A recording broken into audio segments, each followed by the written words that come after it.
और अब खबरों की बात करेंगे विस्तार से, जहां 10 राज्यों की 37 राज्यसभा सीटों में से 11 पर मतदान जारी है।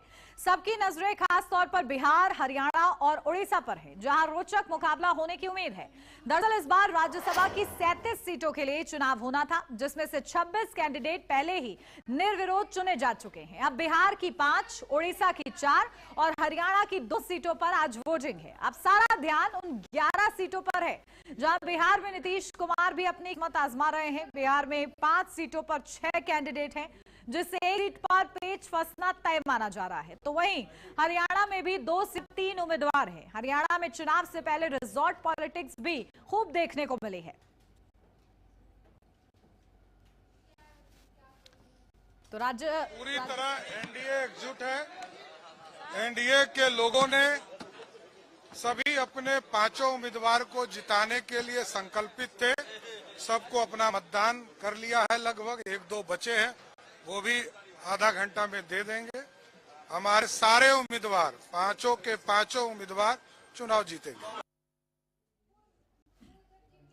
तो 3 राज्य और 11 सीटें, बेहद ही दिलचस्प ये मुकाबला बना हुआ है। सुबह 9 बजे के साथ ही वोटिंग की प्रक्रिया शुरू हो चुकी है। शाम 4 बजे तक मतदान की प्रक्रिया चलेगी और 5 बजे देखिए वोटों की गिनती होगी। और ऐसे में सभी की निगाहें इस बात पर टिकी हुई हैं कि क्रॉस वोटिंग का जो डर सताया जा रहा है, आखिर वो कितना सही साबित होता है। और देखिए, ये कहना, इसका आकलन पहले कोई नहीं कर सकता, और ऐसे में ये देखना होगा कि नतीजों के जरिए क्या कुछ सामने आता है। तो बिहार, उड़ीसा और हरियाणा, इनकी 11 सीटों पर आज राज्यसभा चुनाव, जिसके लिए वोटिंग हो रही है।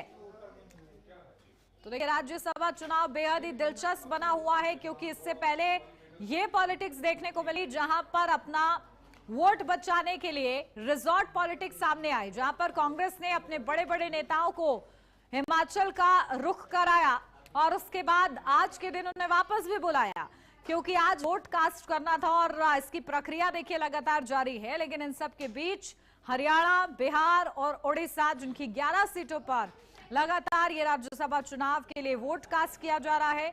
शाम 4 बजे तक वोट कास्ट किया जाएगा और उसके बाद 5 बजे वोटों की गिनती होगी, यानी कि परिणाम शाम के 7 तस्वीर साफ हो जाएगी। तो देखिए, इसी का बेसब्री से इंतजार किया जा रहा है कि आखिर राज्यसभा के रण में बाजी कौन मारता है, क्योंकि लगातार क्रॉस वोटिंग का डर बना हुआ है। और ऐसे में क्रॉस वोटिंग के लिए विधायकों को काफी प्रशिक्षण दिया गया है, लेकिन बावजूद इसके कहां पर खेला हो जाए ये देखना होगा।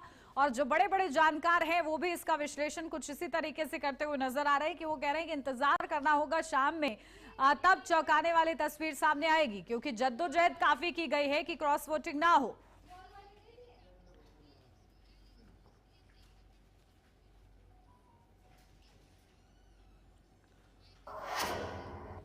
तो चलिए अब आपको ग्राफिक्स के जरिए समझाते हैं कि आखिर राज्यसभा चुनाव क्या है, कहां कहां हो रहा है, क्या इसकी गणित है। तो चलिए ग्राफिक्स के जरिए एक नजर, जहां राज्यसभा चुनाव बिहार में इसकी क्या गणित है। तो देखिए, 5 सीटों पर 6 कैंडिडेट हैं और ऐसे में एक का पत्ता कटना तय है।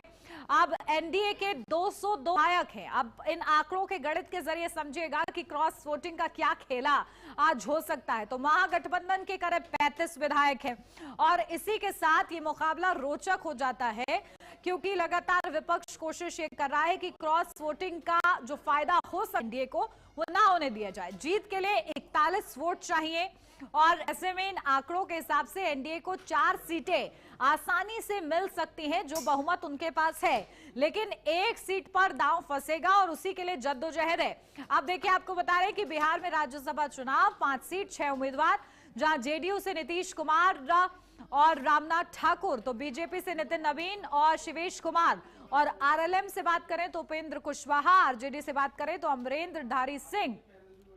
तो ये वो कैंडिडेट्स हैं जिनकी किस्मत का फैसला होगा। हालांकि 5 सीटें तो देखिए आती नजर आ रही हैं, लेकिन एक सीट पे लगातार दांव फंसा हुआ है और उसी का हर कोई जिक्र करता हुआ नजर आ रहा है।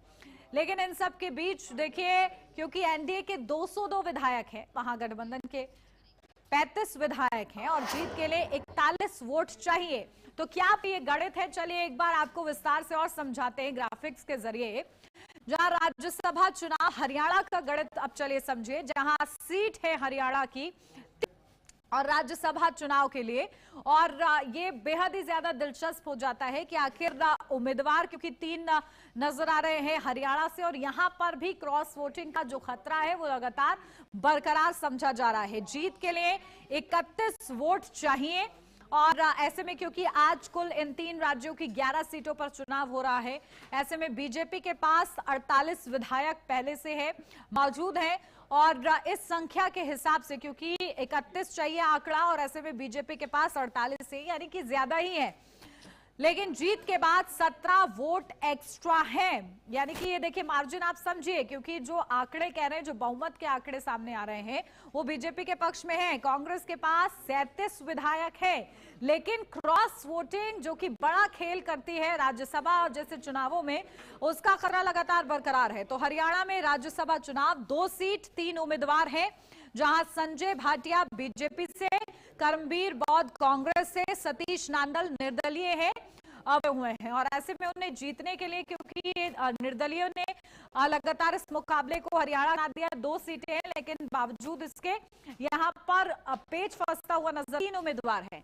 तो देखिए ओडिशा का गणित अब आपको समझाते हैं, जहां सीट यहां पर 4 है तो उम्मीदवार 5 है, और ऐसे में यहां पर भी वही रोचक मुकाबला मिल रहा है। जीत के लिए 30 वोट चाहिए है, और ऐसे में क्या संख्या एनडीए खेमे के पास है, विपक्ष के पास है, वो आपको बता। बीजेपी के पास निर्दलीय मिलाकर अगर बात की जाए तो करीब 82 वोट है, और जीत के लिए जो आंकड़ा चाहिए वो हमने आपको बताया। ऐसे में बीजेपी के पास निर्दलीय के साथ मिलाकर अच्छा खासा बहुमत है, यानी कि 82 वोट उनके पास है पहले से ही। और इसी के साथ अब देखिए मुकाबला लगातार दिलचस्प बना हुआ है कि आखिर क्या होता है। तो हमारे साथ बेहद ही खास मेहमान वरिष्ठ पत्रकार नीरज महारे जी जुड़ गए हैं। नीरज महारे जी, बहुत स्वागत आपका। आज राज्यसभा का चुनाव है, दिलचस्प बना हुआ है। ओडिशा, हरियाणा और बिहार, कौन बाजी मारेगा? क्रॉस वोटिंग की क्या संभावना? देखिए, महत्वपूर्ण बात यह है कि राज्यसभा की 37 सीटों पर चुनाव होना था, जिसमें 26 लोग निर्विरोध चुनाव जीत रहे हैं। 11 सीटों पर चुनाव चल रहा है। इन सीटों में बिहार की 5 सीटें, उड़ीसा की 4 और हरियाणा की 2 है। सबसे ज्यादा महत्वपूर्ण बात यह है कि इसमें नीतीश कुमार के साथ साथ भारतीय जनता पार्टी के राष्ट्रीय अध्यक्ष नितिन नवीन जी भी हैं, और ऐसे कयास भी लगाए जा रहे हैं कि नीतीश कुमार और नितिन नवीन के साथ साथ रामनाथ ठाकुर, इनकी जीत लगभग तय मानी जा रही है। लेकिन निश्चित रूप से क्रॉस वोटिंग को लेकर राजनीतिक दलों में हलचल है, और क्रॉस वोटिंग 100% हो सकती है। इसमें ऐसी भी आशंकाएं लगाई जा रही हैं, क्योंकि आरजेडी, कांग्रेस और अन्य जो 5वीं सीट है, उस पे जो समर्थन मिला हुआ है, उस सीट को लेकर क्रॉस वोटिंग की अधिक से अधिक आशंकाएं जताई जा रही हैं। हालांकि एआईएम का उनको समर्थन मिला हुआ है, लेकिन फिर भी क्रॉस वोटिंग की आशंका है, और क्रॉस वोटिंग को लेकर सारे राजनीतिक दल आश्वस्त हैं अपनी अपनी तरीके से। भारतीय जनता पार्टी भी अपनी तरह आश्वस्त है, लेकिन देखने महत्वपूर्ण बात यह, जब तक परिणाम ना आ जाए तब तक वोटिंग के बारे में कुछ भी कह पाना संभव नहीं। जी बिल्कुल। और देखिए किस तरीके से बिहार हो या फिर हरियाणा हो, या मुकाबला इसलिए भी रोचक है क्योंकि यहाँ पर हमने देखा जहाँ बिहार की अगर बात की जाए तो 6 उम्मीदवार मैदान में हैं, और रोचक मुकाबला इसलिए भी क्योंकि नीतीश कुमार, नितिन नवीन है मैदान में, किसी एक का पत्ता कट सकता है, क्या हो सकता है। तो वही हम लोगों ने हरियाणा में देखा कि सभी विधायकों को हिमाचल शिफ्ट किया गया ताकि कहीं ना कहीं क्रॉस वोटिंग का खतरा बचाया जा सके। लेकिन क्या खेला होगा, क्रॉस वोटिंग होगी कि नहीं होगी, ये तो समझा जा सकता है, ये आप बता सकते हैं? नहीं, निश्चित रूप से क्रॉस वोटिंग इसमें होनी है, क्योंकि जिस तरह से हरियाणा हो या उड़ीसा हो या बिहार हो, प्रत्याशियों की संख्या अधिक है, और उसको देखते हुए निश्चित रूप से क्रॉस वोटिंग होगी। क्रॉस वोटिंग चूंकि राज्यसभा में अक्सर कर होती रहती है, कोई नई बात नहीं है, लेकिन क्रॉस वोटिंग ही परिणामों को बदलेगी, और तमाम चीजें जो आशंकाएं अभी हैं वो सामने आ जाएंगी। निश्चित रूप से यहाँ क्रॉस वोटिंग की पूरी आशंका नहीं होती तो कांग्रेस के विधायकों को न वहां शिफ्ट किया जाता, फिर लाया जाता। तमाम चीजें राजनीति में ऐसी हैं जो बहुत सारी चीजें सामने पटकथा लिखी जाती है, उसके बाद सामने आती हैं। लेकिन मुझे लगता है कि उड़ीसा में भी नवीन पटनायक ने जिस तरह से क्रॉस वोटिंग को लेकर आरोप लगाए थे, हरियाणा में भी क्रॉस वोटिंग को लेकर बातचीत सबके सामने हो रही है, लेकिन बहुत सारी चीजें खुल के जब तक सामने मतदान हो जाने के बाद ही हम लोग कुछ कह पाएंगे क्रॉस वोटिंग के साथ कौन कर रहा है। लेकिन बहुत सी चीजें हैं जिसमें स्पष्ट हो चुका है कि क्रॉस वोट के बिना इन सीटों को जीतना नामुमकिन है, क्योंकि बिहार की जो 5वीं सीट है उस पर सबसे ज्यादा जद्दोजहद हो रही है और वो चूंकि फंसी हुई सीट है। तो मुझे लगता है कि 3 सीटें 4 सीटें तो भारतीय जनता पार्टी वहां जीत सकती है, गठबंधन जो एनडीए का है, लेकिन बाकी जगह पे क्रॉस वोटिंग के ही से ही जीत हार जीत का फैसला हो पाएगा। जी उन्नति बिल्कुल। और देखिए ये क्रॉस वोटिंग ही निर्णायक भूमिका निभाती है राज्यसभा जैसे चुनावों में, देखना दिलचस्प होगा। बहुत शुक्रिया आपका हमारे साथ जुड़ने के लिए। और अब बढ़ेंगे आगे, बात करेंगे पश्चिम बंगाल, जहां विधानसभा